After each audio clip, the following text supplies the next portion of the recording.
These glorious waters off the South African coast are home to a fearsome predator that's right at the top of the food chain. We're here because they've recently caught in their beach protection nets the biggest great white shark they've seen since 2002. By carefully dissecting the body, we're going to reveal the deadly nature of its infamous jaws and how it can smell and detect just a few drops of blood from miles away, and how sharks became the biggest of all fish in the seas. Join us as we go deep inside the great white shark.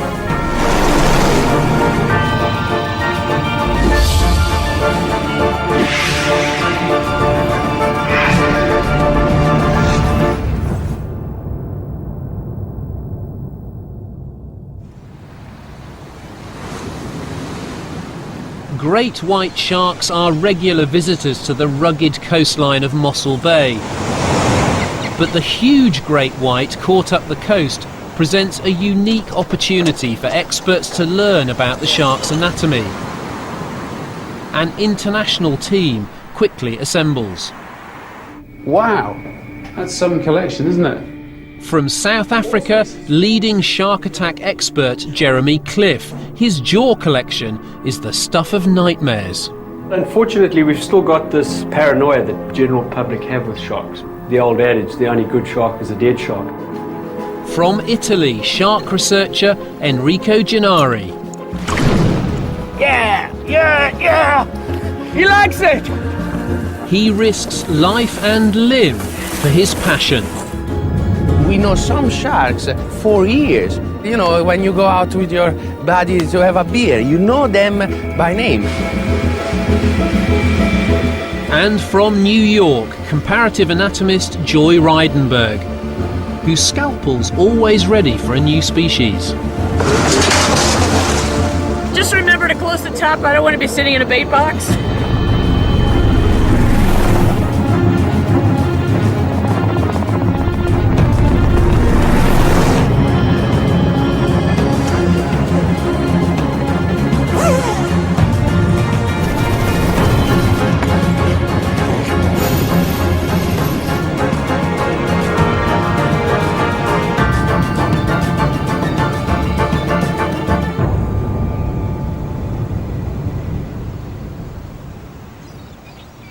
It's huge. It's much bigger than I thought it would be. Yeah, I didn't think it would be this big. Wow. It's really a big animal.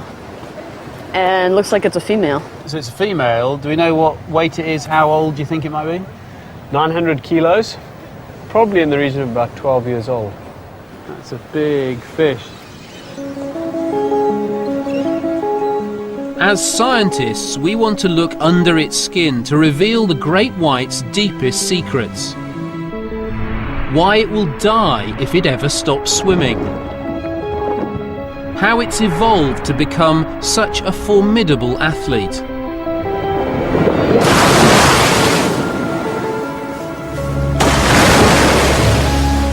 And how its internal organs cope with the wildest feeding frenzies. But the more immediate mystery with this shark is what's in its mouth. It looks like its last meal, but it's not. This is the stomach, and there are two possible hypotheses why the stomach is out. Sharks are able to revert the stomach to get rid of their stomach contents in case they have something that they can't really digest. So kind of like a form of vomiting then, Basically, yes. It's so weird. Yeah, that's like, That really is weird. and then another possibility is that in terms of stress, they also can get stressed and release the stomach out but, It seems that this shark vomited out its own stomach in the panic of being trapped in the net. First job is obviously going to be to get it onto the dissection table so that we can get it down and then orientate it to start the dissection.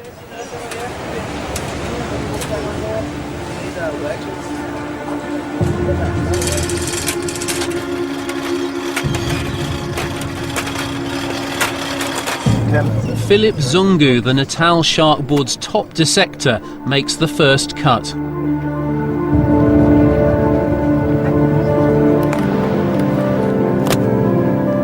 Joy's raring to join in.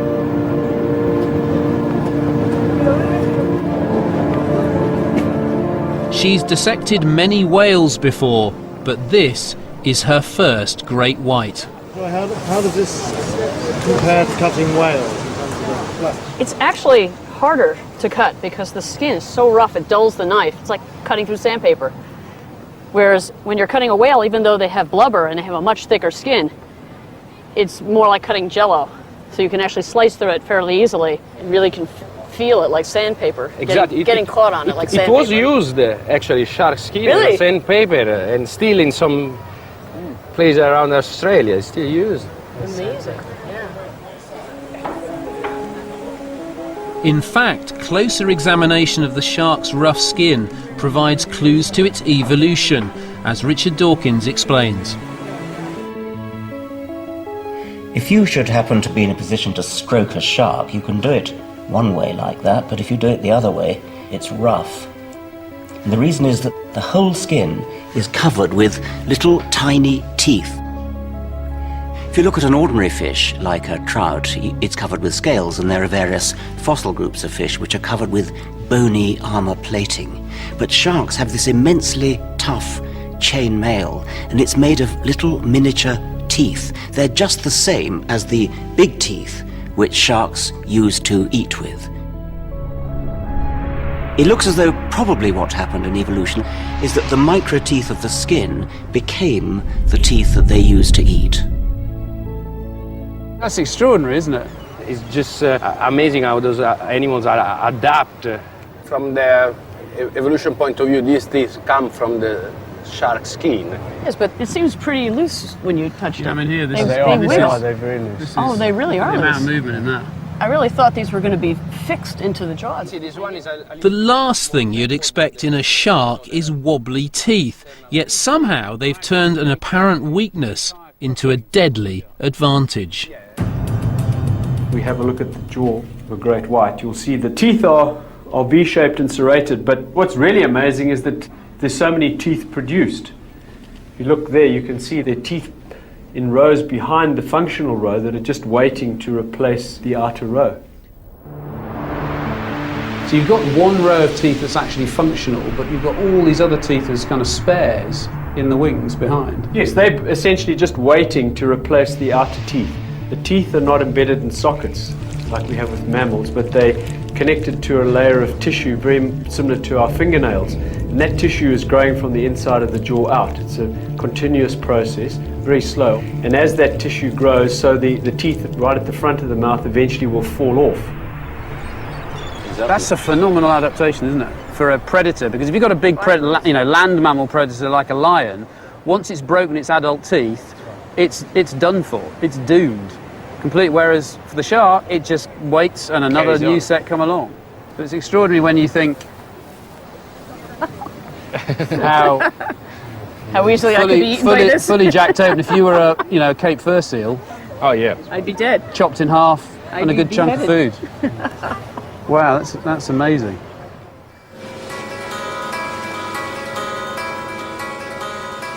Enrico's keen for us to meet his razor-sharp friends. We're going to find out how hard they really bite and track their movements across the bay.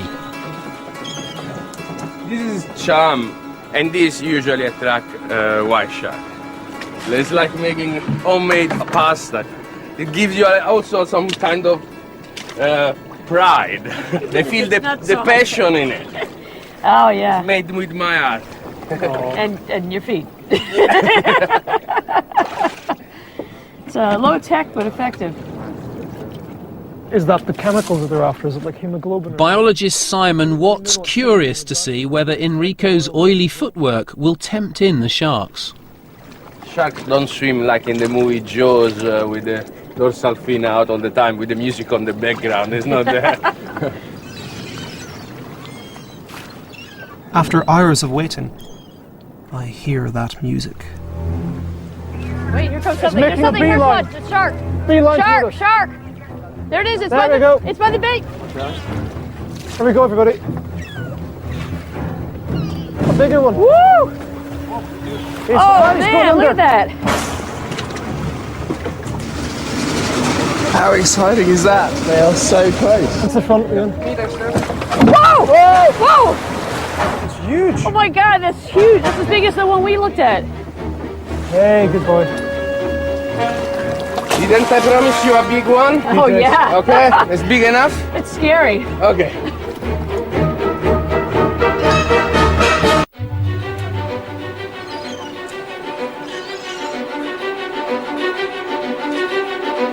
Mossel Bay, where we're dissecting our shark, is a popular resort. Its waves attract surfers, and its fur seals draw in great whites. An uneasy harmony exists between the two.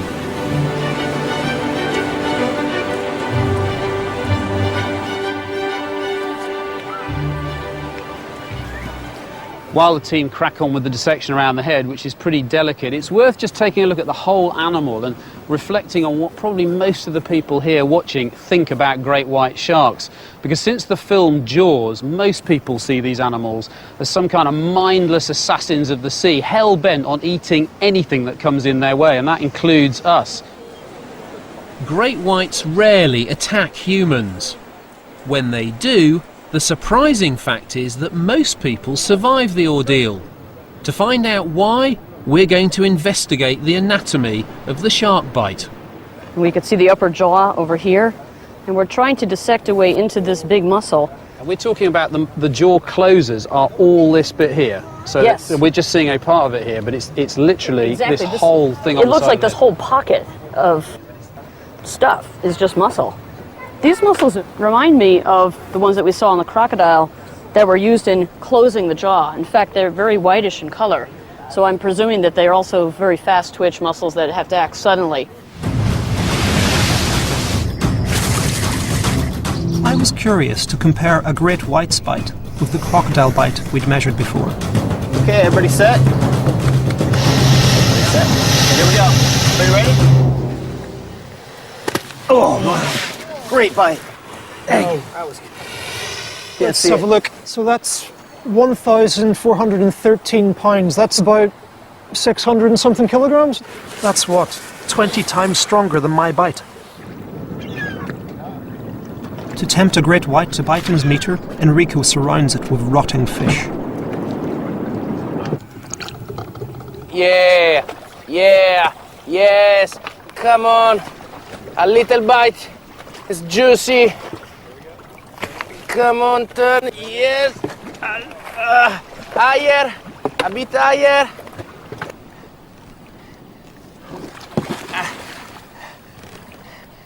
What he did here was touching.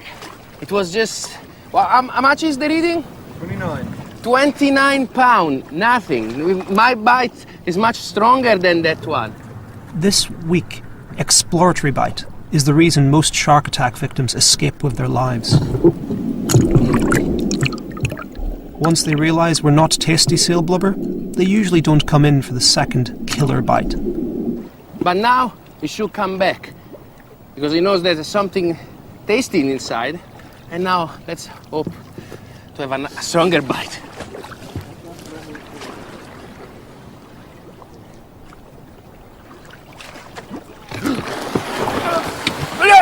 Give it back!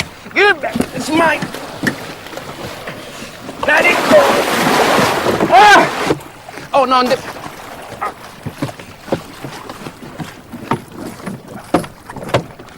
Not the bait!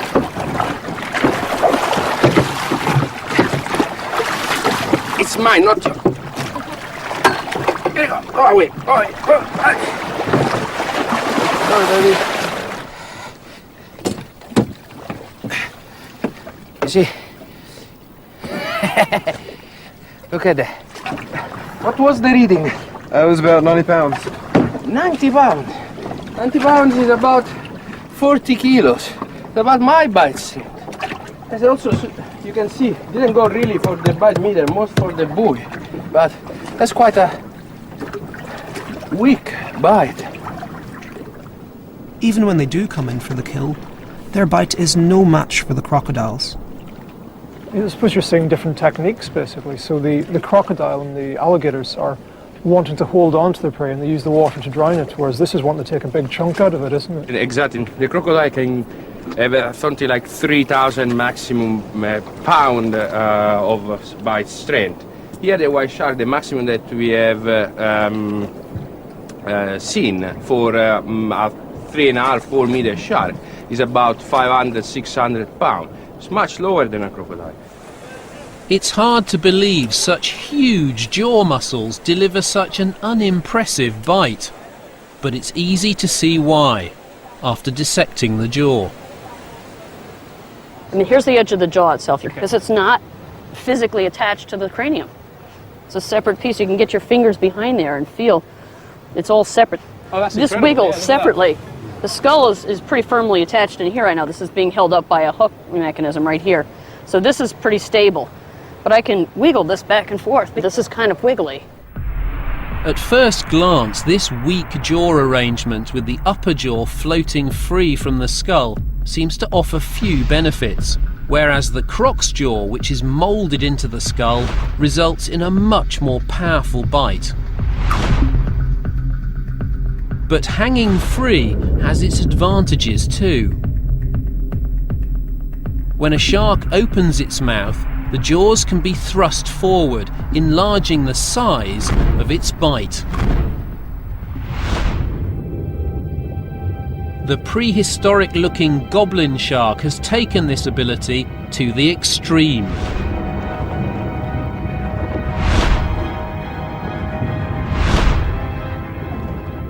And that is one of the adaptations to be able to take a large chunk out of a big prey item like a whale, where the shark will open its jaw and then will lift its snout. In the action of lifting its snout, it's actually almost dislocating that upper jaw forwards to be able to give it a really good bite.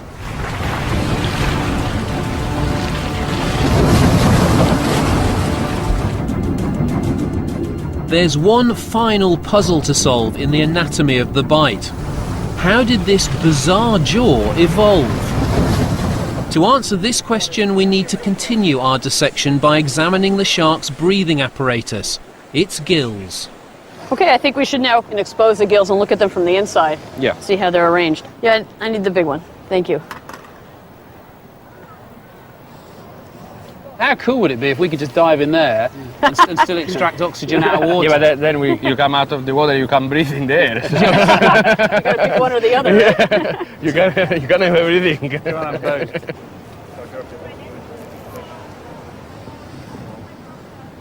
If we cut back along the gills, we see these wonderful feathery structures. Very pretty, actually. And each one of these is like leaves of a book. So you can take each page of gills and flap them back and forth here. And this is where all the respiration is occurring. So water's coming this way, and the blood is running across the gills back and forth this way. So as these two run against each other in two different currents, that's where the oxygen exchange is occurring. A great white must keep swimming to ensure a continuous flow of oxygen-rich water across its gills. If it stops, it suffocates. Each one of these gills is supported by a cartilage bar. Here's one of those bars right here. Its whole purpose is just to suspend these gills. Amazingly, it's these gill bars that you can see inside a shark's throat that hold the key to the jaw's evolution. If we go back to the shark's ancient ancestors before they had jaws, their gills were probably held open by simple cartilage bars. Initially, it's thought that tiny hairs helped draw water through their gills. In later generations, the gill bars became hinged, so they could work like a pair of bellows, pumping water in and out. The hinged bars at the front were now perfectly positioned for a new role. to trap food. And so the jaw was born. So in fact, you have these two bars, the upper and lower jaw, and then you have behind here, you can feel right here is another big cartilage support. This is actually another arch of the gills.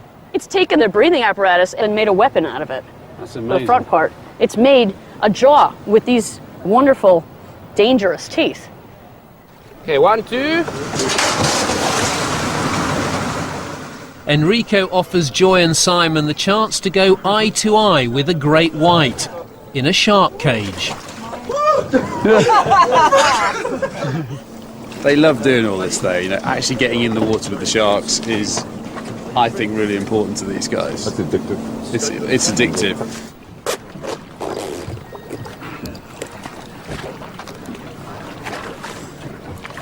Okay, I'm ready. I'm psyched.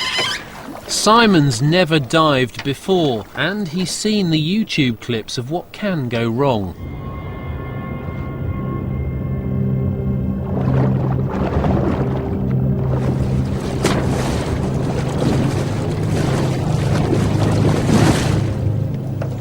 But he has a more pressing anxiety. His sea legs are failing him. All right, buddy, you okay? Usually feel better after that. Okay, here's something for your mouth. Jeez. Happens to everybody, you know. It's going to happen again. Well, you'll feel better when you're in the water, actually. Won't be rocking as much.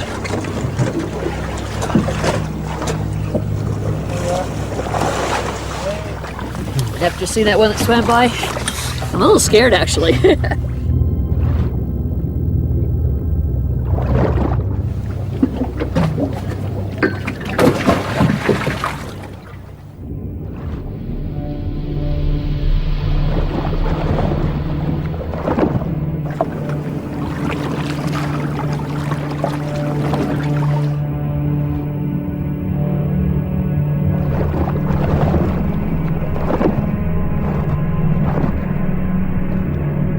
They are so beautiful to watch, and they look so peaceful, and they don't look very aggressive.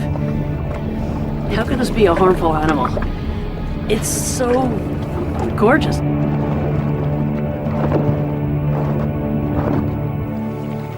Oh, wow, look at that. Wow, side by side, like a dance. 1, 2, 3, 4. 5 sharks. It's amazing. That's a party. It's just this big, flat, black eye. It stares right at you, and all of a sudden you get this feeling that, is it really thinking about me? The sharks are making circles around the boat, closer and closer, like a spiral, so that the more at ease they are, the closer they get.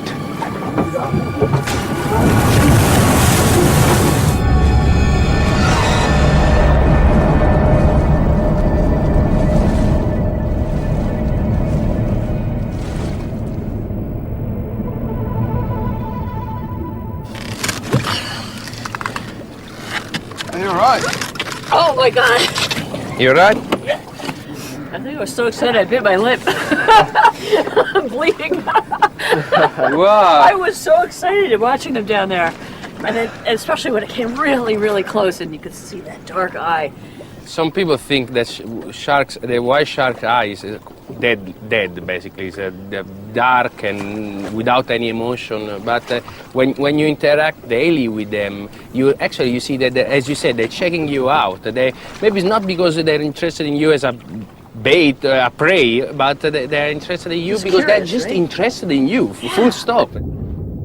The eye of the great white is mesmerizing. It never blinks because it has no eyelid. Some say they never sleep, but no one knows for sure.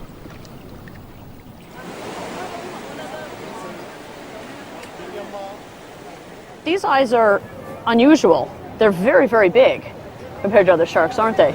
They are, and it suggests that for white sharks, vision is probably quite important. So they never close their eyes, other than the moment of striking their prey, where they'll actually just move the eye back. see how the eye just rolls back in its Yeah. socket. So it just rolls it completely back out of the way to protect it. Look at the eye roll back after this attack.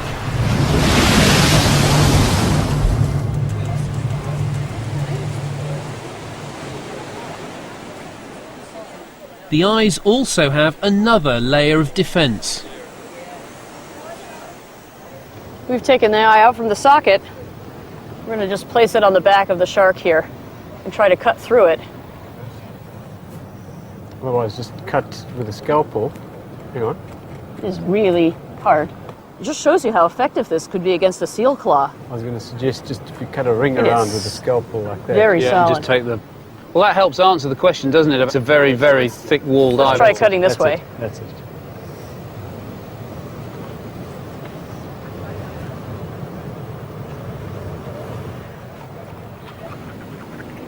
Okay, so let's just very carefully just try and separate that off there. Okay. Oh, look, Mark. So that's the lens. So here. So if we pop that out, it'll be very round. You got it? I've got it. So there it is. It's like Really? it's like a marble. Really round. Yeah, that is absolutely stunning. The shark's excellent vision is a vital asset, but it has a battery of other senses to help track down its prey. One of the senses that we often hear about with sharks is their ability to detect blood in the water. So to smell their prey is pretty incredible. They have a nose like we do. Unlike us, in a shark, each nostril has an inlet to let the water in and also an outlet to let the water out.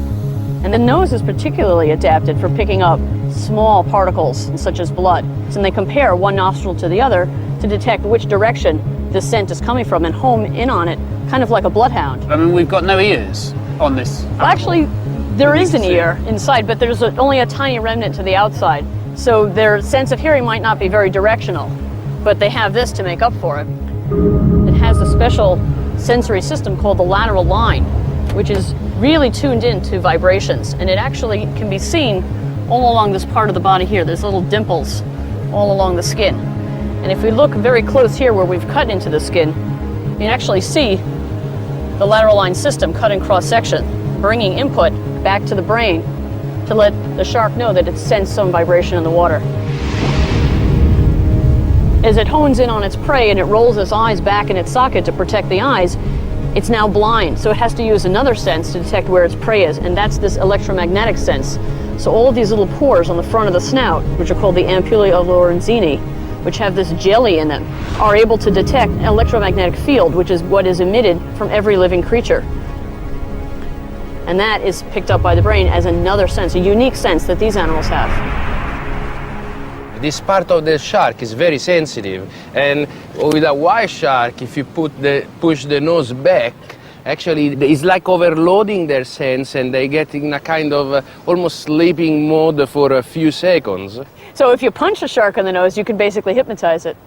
You could, I don't know, I wouldn't try with this one, but No, I'm not planning on sticking my head into the shark's face.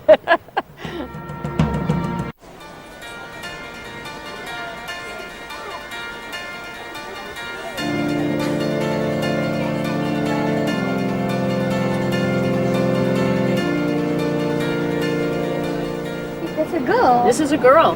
How do you know? How do we which know? a girl in which is a man?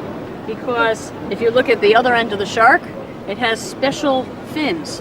And the fins look different in the boys than they do in the girls. Oh, now I understand. This female's special fins are hidden under her massive bulk. On a smaller hammerhead shark, Joy tells the fishy version of the birds and the bees. If you look at this part of the shark, these are the fins near the anus. And if you look right inside the fins, you see these little bumps right here? That's what boy sharks have. Girl sharks don't have that.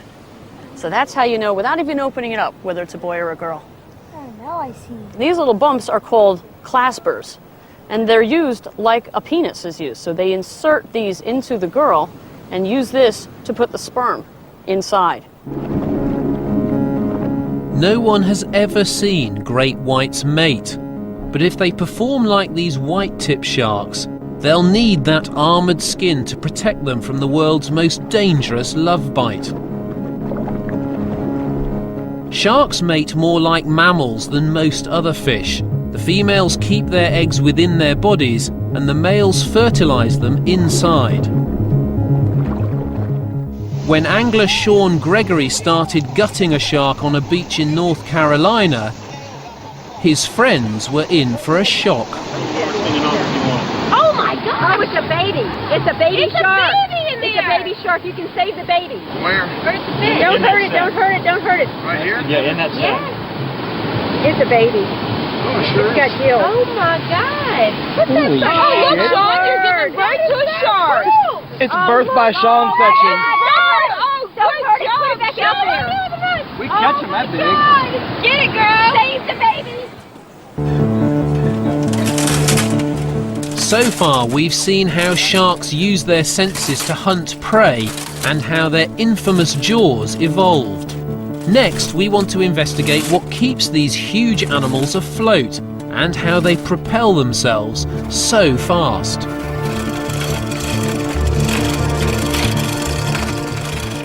One, two, three! One, two, three! Yes. Yes. Well done, guys. Thank you. Yes.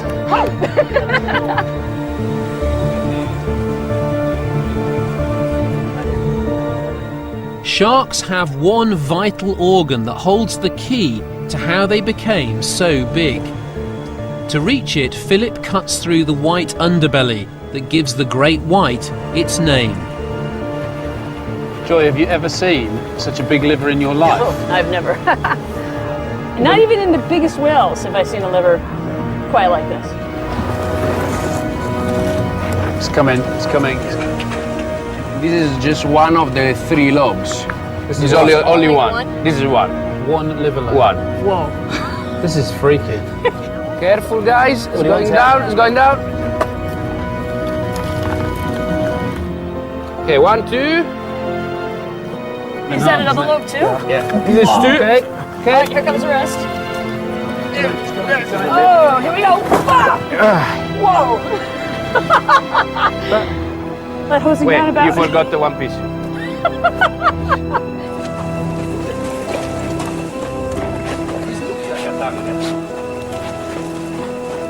Try to lie down. Yeah. It's about your size. You want to see if eh? it's as big as me? It's bigger than you. What do you think? Few inches longer than you. I am totally mind-boggled by this. I can't believe how big this liver is. It's bigger than I am. In nature, you have to always think why something happened. So why this liver is so big. If you look at the shark, and you can see that inside doesn't have, like other fish have, the swim bladder. The swim bladder basically is a gas chamber that expands and decreases volume in order to help the fish to float. Like a buoyancy compensator that a scuba diver would wear, where you can change the volume and change the buoyancy that you need to be at It's exactly to keep them the same. neutrally buoyant in the water. Exactly, it's exactly the same thing. There's something in this that helps it with buoyancy, but what? How? If you think what it does when you put liver in water, Well, put a piece in and we will do a mini test. here we have sheep liver. So this is lamb's liver. Okay, let's see what it does. So it's on the bottom. Yeah. It's definitely in the bottom. It sinks, which is a good thing. That liver's normal. Okay, let's try with the shark liver. Okay, let's cut a little piece of it.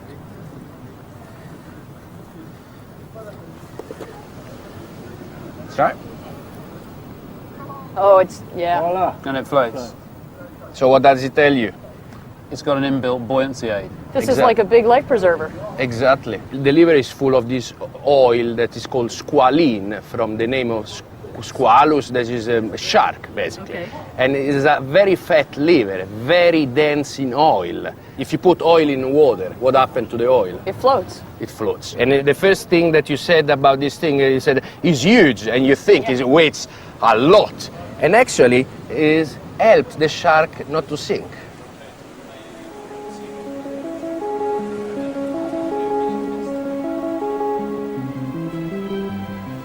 Another thing that helps the buoyancy of sharks is that they don't have a single bone in their body. Unlike us and most other vertebrates, where our skeleton is mostly made of hard, solid bone, sharks have cartilage instead of bone. Their skeleton is made of cartilage. We have cartilage in our ears and in our noses, and in the embryo all our bones start off as cartilage. But a shark only has cartilage. And this gives them lightness, it gives them a flexibility, and it enables them to become the largest fish in the sea. Today, the very largest is the whale shark, which can weigh up to 20 tons. They're harmless filter feeders that swim around, sucking in plankton. But have there ever been any larger sharks? The problem is that when these animals die, unlike bony fish, their skeletons rarely become fossils. So fossilized shark skeletons are so rare. How do we know anything about their evolution? Fortunately, there is one hard structure in a shark's body, and it makes lots of them. Almost everything we know about shark evolution we've learned from examining their fossilized teeth. From this we figured out what they ate and how big they could get. And when you find a tooth like this, you realize that they got very, very big indeed. This is Megalodon, weighing in at 100 tons and measuring 20 meters. Megalodon simply means big tooth. Just like the serrated teeth in a great white, these are used for slicing, not chewing. So Megalodon and the great white both had to evolve a digestive system that could cope with huge chunks of food.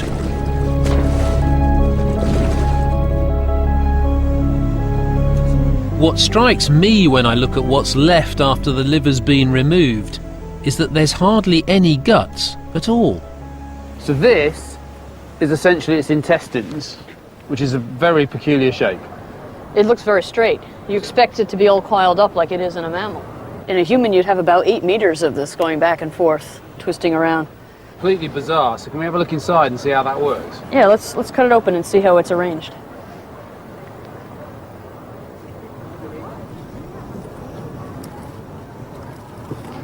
That has an interesting smell. This fish has definitely been eating something. Wow, that's amazing. It kind of looks like the gills. Look at all these little incredible. folds. It's like just leaves.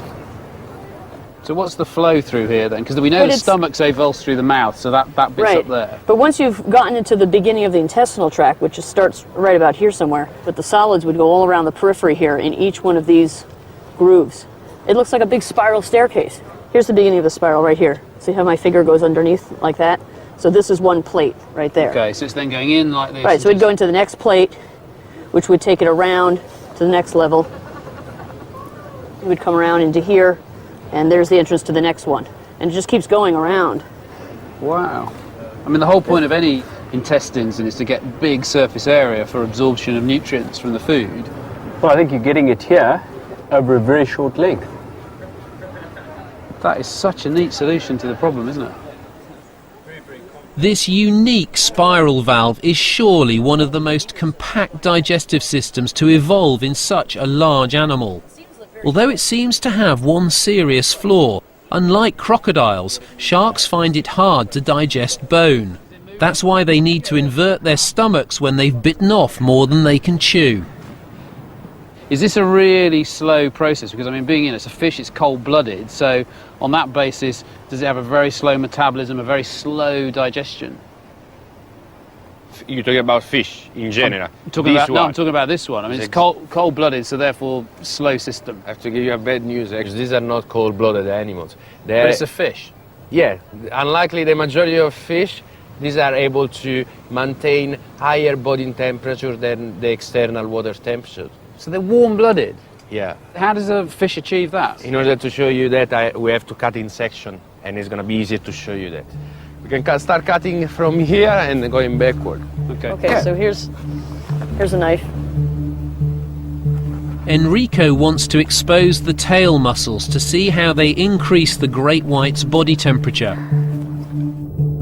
During a lifetime of constant swimming, They can travel 20 times round the Earth, yet they also have enough reserve power for sudden bursts of acceleration.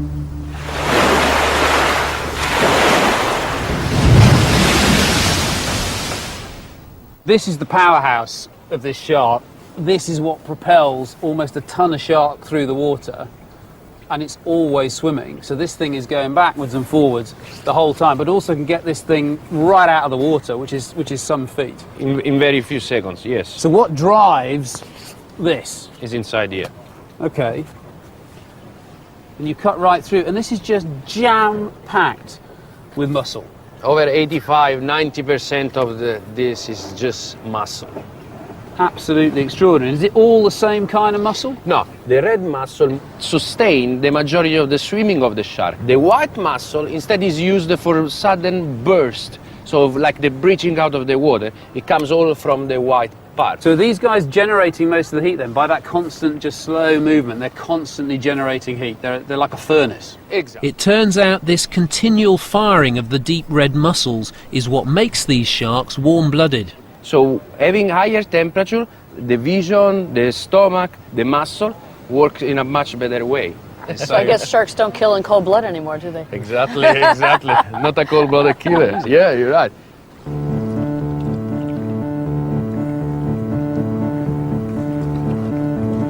Enrico's love affair with the great white began as a boy when he saw a documentary about sharks.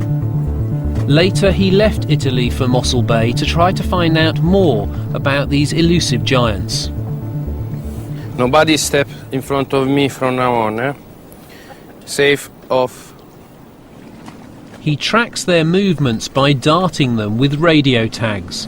This is Marcella, guys. Being so long in the same place, we know some sharks for years. Like when you go out with your buddies to have a beer, you know them by name. And of course, the one that you remember the most are the biggest and the most charismatic ones.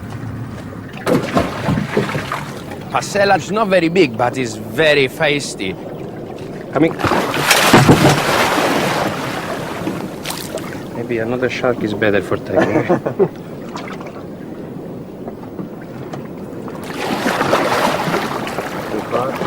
Okay, ready? Perfect. You got it perfect. Done! Well done! Mission accomplished. Bye-bye. Go and do your sharky business. Do you want to do it? White shark is the iconic shark in terms of fear.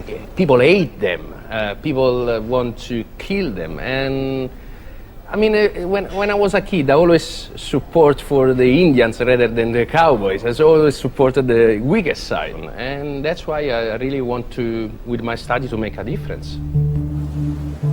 We know what Enrico thinks about sharks, but what goes on in the mind of a great white? Joy has one final cut to make. She's about to lift the lid on its very weird brain.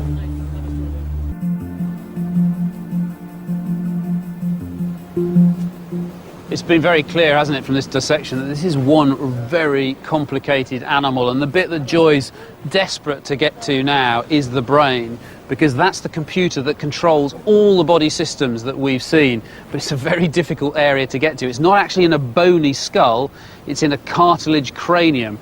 But first of all, you've got to take the head off to lay it flat to be able to get at it, and that's a tough old job. Is it free? Oh, now we're free. Okay, let's turn up Jaws here. Oh, yes. And how are you going to turn it? Do you want it?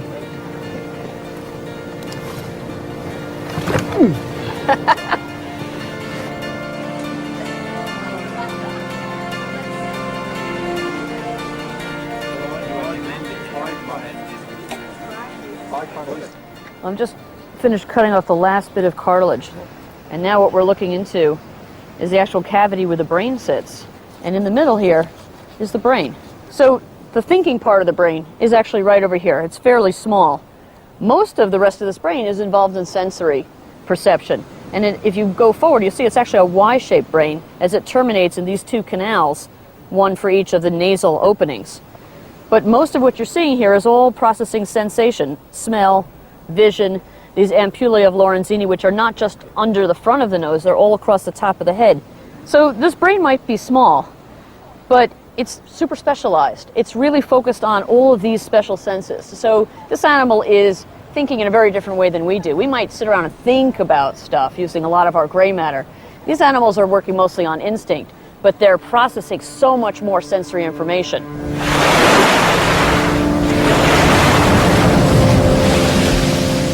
The great white's killer instinct has propelled it to the summit of the ocean's food chain. But we're not part of that food chain. More people are killed by kitchen toasters than by sharks.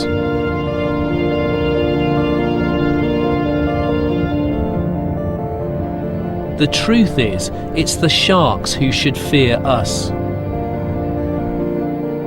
Every year, 70 million are killed for their fins and left to die. Everyone knows that tigers are an endangered species, but it's said that there are fewer great white sharks left in the world than tigers.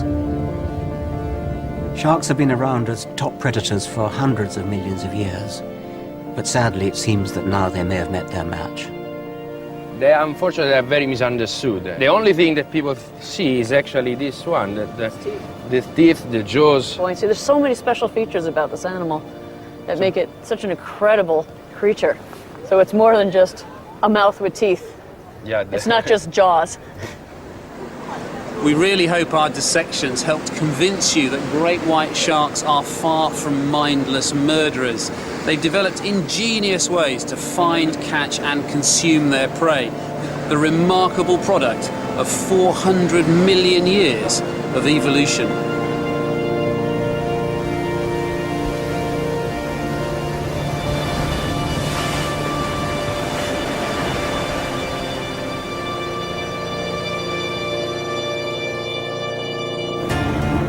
Next week we're in the Florida Everglades on the trail of giant pythons. We'll reveal how these animals sense, squeeze and swallow huge prey. And we'll investigate how snakes have adapted to conquer almost every corner of the planet.